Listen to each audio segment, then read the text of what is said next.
The four top racers here in the training runs have been Bill Johnson of the United States, Zurbriggen and Mueller of Switzerland, and Helmut Hofleiner of Austria. So those are the guys probably to look for. I tell you, this is a real trick. Wearing number 1. He is the leader in World Cup downhill points with 92, the only double winner, and he is a big, strong dude, Bob. He's got those legs like Earl Campbell. Well, he's been probably the most consistent downhiller on the World Cup circuit so far, but he hasn't been very good in training here. 21st the first day, and then a little bit better in the last run. But we can see it come off of this big right-hand turn, Frank. This is, I think, the most important turn of all, because if you don't carry speed off of this for the long flat, which he's approaching right now, you're really going to lose a lot of speed. Now, we can see him coming into the midway station behind him, and this flat is very important. You can see him come down through here. See those strong legs that he has to hold. He's raising up just a little bit higher probably than he should right here. Also, we can see his skis slide a little bit. You've got to be careful because you can lose a lot of time in these turns. We're looking at Urs Raber of Switzerland. He's 25 years old and the strongest member perhaps of that strong Swiss team. He was 7th in the pre-Olympics that were run here last year, Bob. Okay, here we can see him now really trying to stay low in his tuck. But you can't stay so low, though, that you sacrifice and tighten up a little bit for those turns.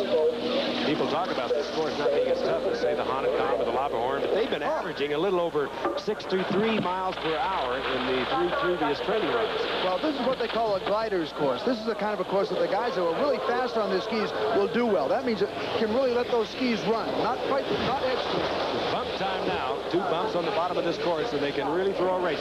Okay, one of them's coming up right here. Oh, we can see him did a very good job staying down, getting right back in his tuck. That'll be Urs Raber's running time on the right. Compare the other racers as they come down against that time. He'll trip the electronic timing device, and you will have the results for Urs Raber. It's a lot slower, Frank, than it has been in the earlier runs.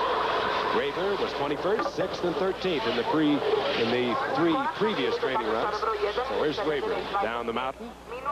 A very strong Swiss runner. And meanwhile, up at the top of the hill, the pride and joy of the United States, Bill Johnson, who has really shaken up the European establishment as far as the downhill racers are concerned. He's a cool one. He really is. Let's go back and take a look at some of the things that have happened to him. This is at Wengen when he won the first American ever to... Look at that. That's probably the most miraculous recovery I've ever seen, and still have a racer come through and win a ski race. He went clear off the course. Again, I'll say it. He was the first American ever to win a World Cup downhill. There were a lot of the racers, including Franz Palmer, who didn't think much of that victory. Well, we can see it was snowing there, and it was foggy, all kinds of bad conditions.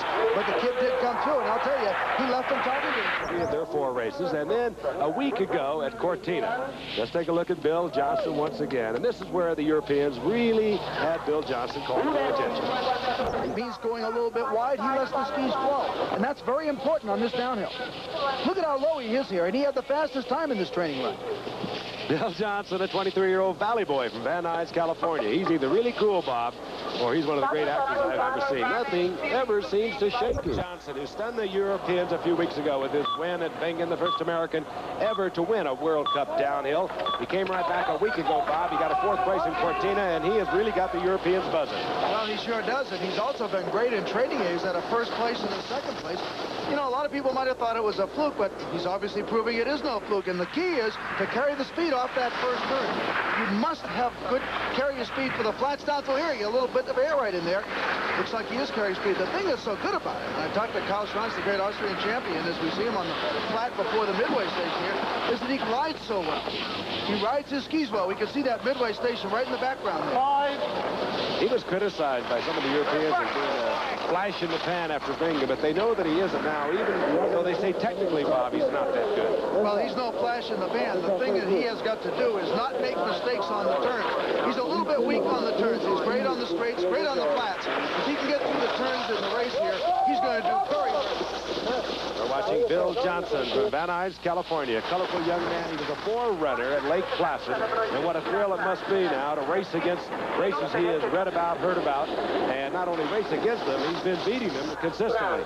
Might mention also, Frank, that the course here today is a little over 3 seconds slower than it has been in the training runs earlier this week because of all the new snow. It's going to get much faster for the event tomorrow. Bill Johnson, the winner of the Europa Cup Last year, the junior circuit, if you would call it that, in Europe, he went 3 of the 4 downhills, finished second in the others. Oh, And Frankie's carrying a lot of speed down through the bottom. We can see the air that he got off that bump. This next one should really tell you the story even more, but doing a very good job staying in his downhill position and getting right back on the ground.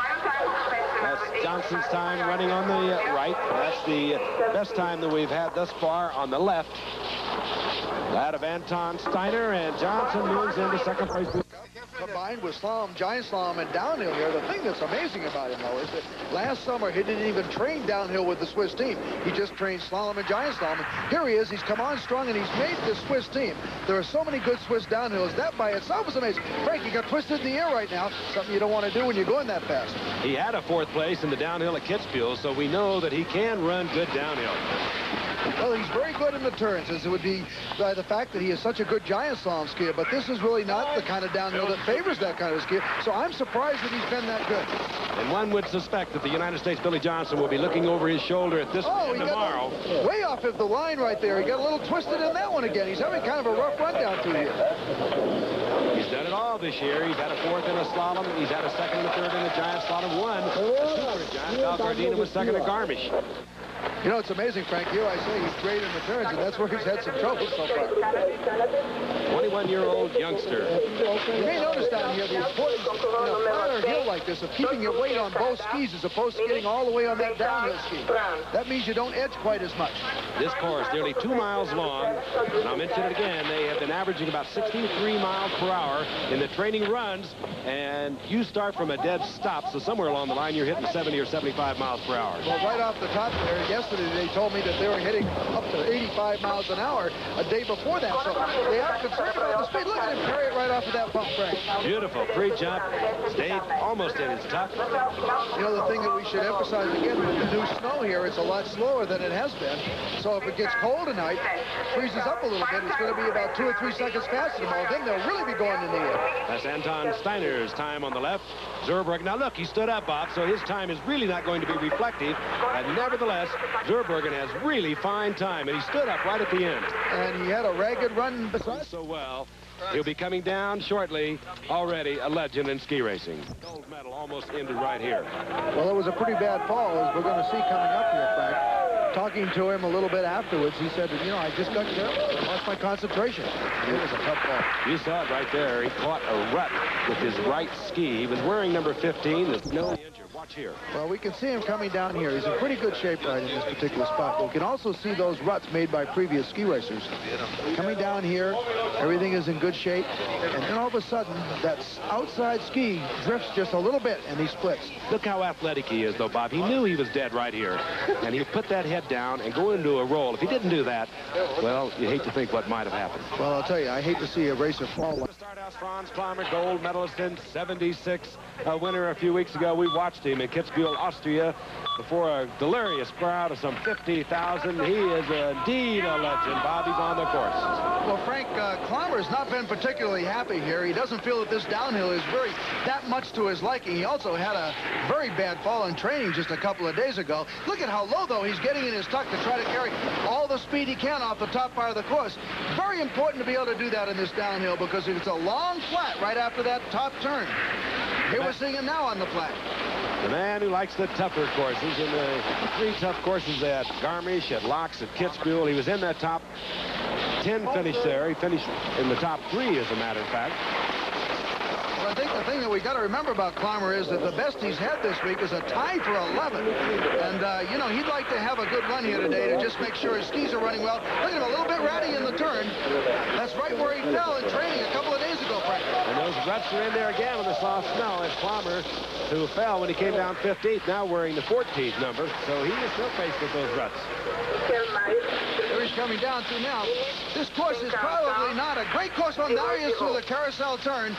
It's important not to make a mistake through there. He carried the speed pretty well. Look at him get behind a little bit. Klammer doesn't like the bumps that are coming up. He told me last year before the downhill is the first time he'd ever been scared before a downhill race. The second one yet to come. And he has that characteristic wild, flailing style that just attracts so many people to him. Oh, he was perfect in that bump. Handled that well. Palmer's running time on the right on this, the final training day. Anton Steiner, Bill Johnson, and Zurbriggen have better times. You'll see the time of Anton Steiner come up on the left. There it is. That's the best training time thus far here today in the final training run. As you can see, Palmer is well back. He started 14th, and he has the 13th time. First downhill race. Jeleznica, the final training runs. As you can see, there's plenty of snow up there. And a little bit of fog, too, as Bill came down. Well, there was a lot of fog on the top part of the mountain, as we can see right now. As a matter of fact, we can't see anything right now. What happened, though, is we can see him coming to sight. Now he's on the lower part. On the lower part, it kind of unravels. And by that, I mean, you stay in your tuck, and there's some pretty good bumps. We can see him go off one of those right there. The thing that Johnson does so well is he glides well. He rides a very fast ski. We can see him get very low on his skis. He almost never breaks his tuck. And we're going to see him go in the air, right here. A little windmill right there, but right back down into his tuck again. He really compresses. And also, I'll tell you, he's a competitor. He thinks he can win here. That's the key. He's not just a rookie on the tour.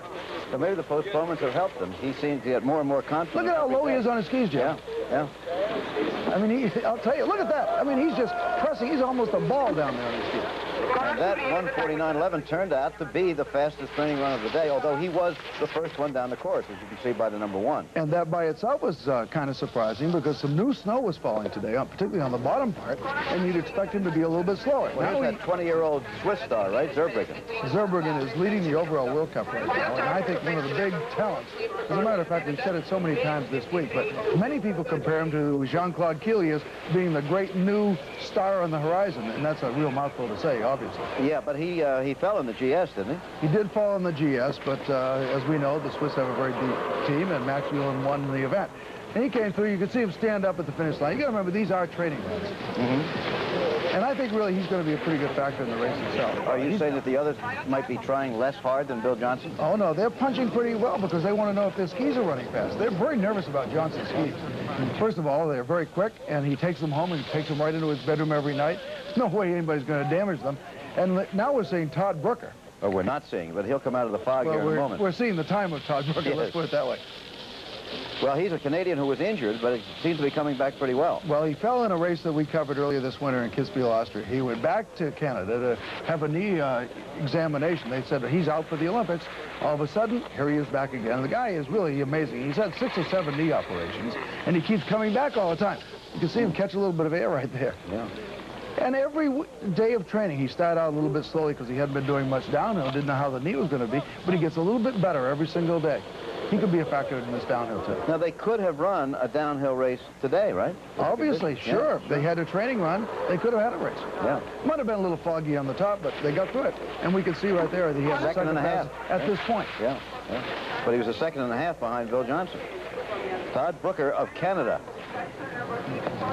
He's a real competitor, I'll tell you. To be, these guys race on bad knees and everything else, but when it gets to the Olympics, I guess they don't care. And Peter Mueller, who really took a bad fall here last year, there was some extra bumps built into the course last winter, and they've since been taken out, but he fell in those. He's also had a lot of problems this year. He's been sick, and he's had a hard time getting going. But I think he's got to be one of the favorites. He's a big, strong Swiss. We can see he's pretty heavy, and we can see him come through those bumps. He get right back on the snow right there. Like the Austrians, they love their downhill, don't they? Oh, they do. And he's really one of the better ones. Of course, the Canadians do just about nothing but. You've always thought of this as being kind of a Central European sport, and all of a sudden the Canadians have been very good. And how about this guy Johnson out of nowhere? Well, look, Mueller there was more than 2 seconds slower than Bill Johnson. That's quite a bit. Look at him look back at that time. He's kind of wondering what is going on here. Okay, here we have Anton Steiner. He fell the other day, too, didn't he? Yeah, but Steiner has been the surprising guy on the Austrian team. He only made the 4-man Austrian team. That's how many people you're allowed to enter in each of the alpine disciplines in training here. So he had to really ski his way onto the team. That's maybe one of the reasons the Austrians are so good. That's quite a bump, isn't it? Yeah, they go flying a lot. And the training times have been really about 2 seconds faster. Watch this one. Ooh. Right on the back of his skis. What a recovery. What a recovery. Really sat right back down. How would you describe the entire course up there? I'd say the top part has some pretty good turns. You've got to hit them really well. They're kind of icy because it's been wind blown. It's almost a hurricane up there. It's been winds have over 100 miles an hour sometimes this week. But then the lower part, it kind of unfolds slowly, and it runs out with some bumps like we've just seen. We're going to take another look at Steiner right here.